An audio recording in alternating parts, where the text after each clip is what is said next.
Hey everyone, Jamie RDLD with you, and today we're going to talk about different types of fasts. I'm going to give you the objectives, I'm going to give you the basics behind it. If you like this video and want to see more of it, crush that like button, give me some feedback, all right? But let's get right into it with the objectives and what they are.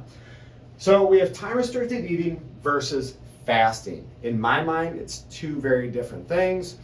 Time restricted eating, again, in my opinion, is anywhere under 24, maybe even under 36 hours. Fasting is 24 and above, or even 36 hours and above. So what do each of these do? What can we use them for?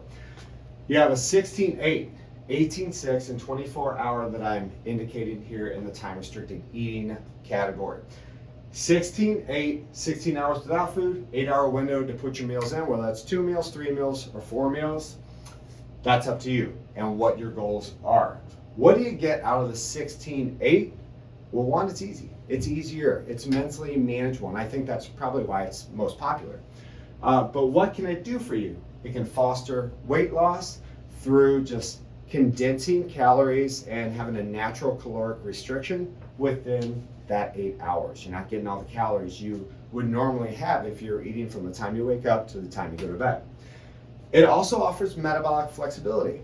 If you're doing this more on a daily basis, your body can learn how to switch between carbohydrates and fat as its energy source, which is very advantageous when you're trying to drop body fat.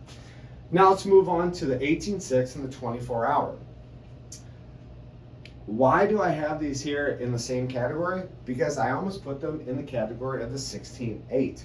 Is I don't think there's a whole lot of difference metabolically changing. What you do get out of the 18-6 and the 24-hour, which is nothing to sneeze at, is you get more time to burn body fat, whether it's 2 hours, whether it's 8 hours. You have more time, and again, time can be our friend nutritionally. But I put them all together because there's not a whole lot of metabolic change between 16, 18, and 24 hours. Now, let's go beyond 24 hours. Let's classify it into 24 to 72 hour fast and a 72 plus hour fast. What happens? Liver glycogen depletes. What does that mean? It means your body doesn't have glucose being pumped out by the liver. So what does it have to do? It has to tap into fat stores more readily. Ghrelin decreases. What the heck is ghrelin? Ghrelin is your hunger hormone. And there's a misconception that the longer you fast, the hungrier you get. Well, you know what? Ghrelin decreases and you don't have that appetite signal. So no, your appetite actually decreases the longer the fast goes. Autophagy starts to set in. That is cellular cleanup. Your cells are running out of energy, so they take old parts of itself, break those down, and use those for energy. It actually helps us to grow cells back stronger and better once you've eaten again. And something that I think we've all heard of is ketosis starts to increase. This is a signal that your body is tapping into more fat stores. Ketones are a byproduct and an energy source coming from the breakdown of fat. So if you're trying to burn a lot of fat, that's a good thing to see. Let's move on to 72 plus hour fast. Now this is hardcore. What happens is your insulin and glucose in the blood decrease by about 30%. That's a lot. What that leads to is decreased disease risk. Type 2 diabetes, heart disease, cancer, Alzheimer's.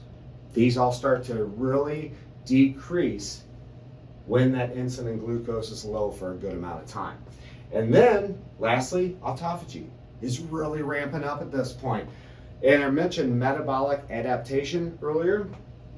IGF-1, insulin-like growth factor, starts to decrease. This is something you don't see in the time-restricted eating. And what that does is, like I just mentioned, it increases autophagy to a greater degree, that cellular cleanup. So, bottom line is, in my personal opinion, in the opinion of people and doctors that are much smarter than me, there is a place for fasting, and fasting is probably one of our greatest tools in our nutritional toolbox. So that being said, like I said, crush that like button, give me some feedback. Until next time, give everybody what it needs when it needs it, and eat with a purpose.